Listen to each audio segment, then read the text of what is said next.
Hello everyone, কেমন আছেন সবাই? আশা করি সবাই খুব ভালো আছেন। Welcome to GM computer fair. Thumbnail দেখে আশা করি বুঝতে পেরেছেন আজকের ভিডিও কিসের উপরে হচ্ছে। যদি কোনো ফোনে দুইটা সিম থাকে, রেগুলার সিম কোম্পানিগুলো আমাদের নানা রকম অফার দিয়ে থাকে। সেই অফারের কারণে এমনও হয় প্রতিদিন না হলে 20 থেকে 30টা এসএমএস আমাদের রেগুলার আমাদের ফোনে চলে আসে, যে এসএমএসগুলো আদৌ আমাদের কোনো দরকার নেই, মানে নানা রকম অফার দিয়ে থাকে। কিন্তু এই অফারের এসএমএস এর জন্য দেখা গেল অনেক সময় ইম্পর্টেন্ট মেসেজ আসে, তাও আমরা আসলে দেখার সুযোগ পাই না, বা না দেখেই অল সিলেক্ট করে ডিলিট করে দেওয়া হয়। তো যার কারণে হচ্ছে আজকে আমরা সেই এসএমএস যেন না আসে সেটা বন্ধ করার জন্যই আজকে আমাদের ভিডিও।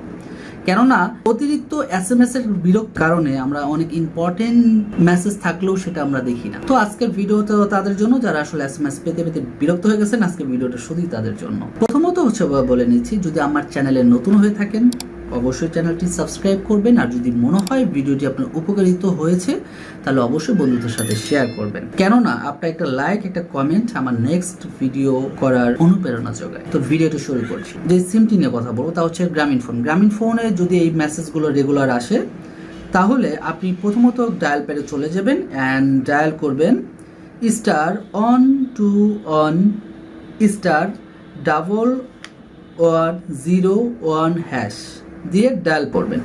ডায়াল দেওয়ার সাথে সাথে দেখবেন আপনাকে একটা মেসেজ আসবে এবং মেসেজটা বলা হবে আপনাকে 72 ঘন্টার মধ্যে আপনার এই সার্ভিসটি বন্ধ করে দেওয়া হবে। দ্বিতীয়ত, যদি আবার চান এই সার্ভিসটা আপনি চালু করতে তাহলে কি করবেন? তাহলে সেম *121*1102# দিয়ে ডায়াল করবেন। আবারও 72 ঘন্টার মধ্যে আপনার এটা অ্যাক্টিভ হয়ে যাবে। কেননা অনেক সময় দেখা গেল আপনার এই অফারগুলো আপনার পছন্দনীয় বা আপনার লাগবে, হ্যাঁ, সেই ক্ষেত্রে আবার নেক্সট এইভাবে আপনি চালু করতে পারবেন। সেকেন্ড যেটা আমরা দেখাচ্ছি তা হচ্ছে আপনার এয়ারটেল অ্যান্ড হচ্ছে রবি, দুইটা একই কোম্পানি এখন হয়ে গিয়েছে। সো যার কারণ হচ্ছে এটার জন্য আলাদা কিছু নয়, একই সিস্টেম। আপনি চাইলে একই সিস্টেমে আপনি অনও করতে পারবেন, অফও করতে পারবেন, ঠিক আছে? তো এয়ারটেল বা রবির জন্য আপনি যেটা ডায়াল করতে হবে *7# দিয়ে ডায়াল করবেন।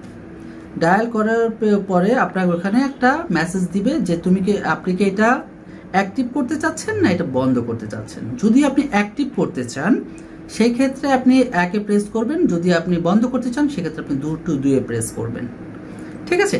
আবার যদি এই সার্ভিসটা পুনরায় চালু করতে চান সেই ক্ষেত্রে আবারও আপনি কি করবেন *7#, 1 নাম্বারটা চুজ করবেন। কেননা প্রথমটা হচ্ছে অ্যাক্টিভ, দ্বিতীয়টা হচ্ছে ডিসকানেক্ট করবেন, ঠিক আছে? তো এটা হচ্ছে এয়ারটেল বা রবির ক্ষেত্রে। যদি আপনি বাংলালিংক ইউজার হয়ে থাকেন তাহলে হচ্ছে আপনি মেসেজ অপশনে যাবেন, এখানে কোনো ডায়াল প্যাডের অপশন নেই। তো কেননা এখানে মেসেজ দিয়ে আপনার অফ করতে হবে। তাহলে আপনি মেসেজ অপশনে চলে যাবেন, ওখানে লিখবেন অফ লেখার পরে আপনি সেন্ড করবেন 6121-এ আপনি সেন্ড করে দিবেন। তাহলে আপনার এই সার্ভিসটি অফ হয়ে যাবে। আবার পুরোনায় যদি চালু করতে চান সেই ক্ষেত্রে আবারও আপনি এসএমএস করবেন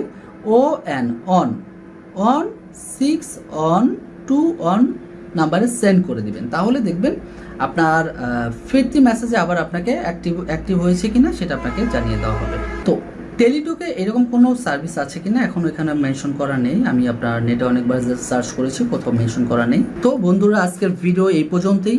যদি আপনার মনে হয় ভিডিওটি আপনার উপকার হয়েছে, বিরক্তিকর এসএমএস থেকে আপনি কিছুটা সুরক্ষিত হয়েছেন, তো অবশ্যই ভিডিওটি একটা লাইক কমেন্ট করবেন। আপনার একটি লাইক, একটি কমেন্ট আমার নেক্সট ভিডিও করার অনুপ্রেরণা যোগায়। তো সবাই ভালো থাকবেন, সুস্থ থাকবেন। আল্লাহ হাফেজ।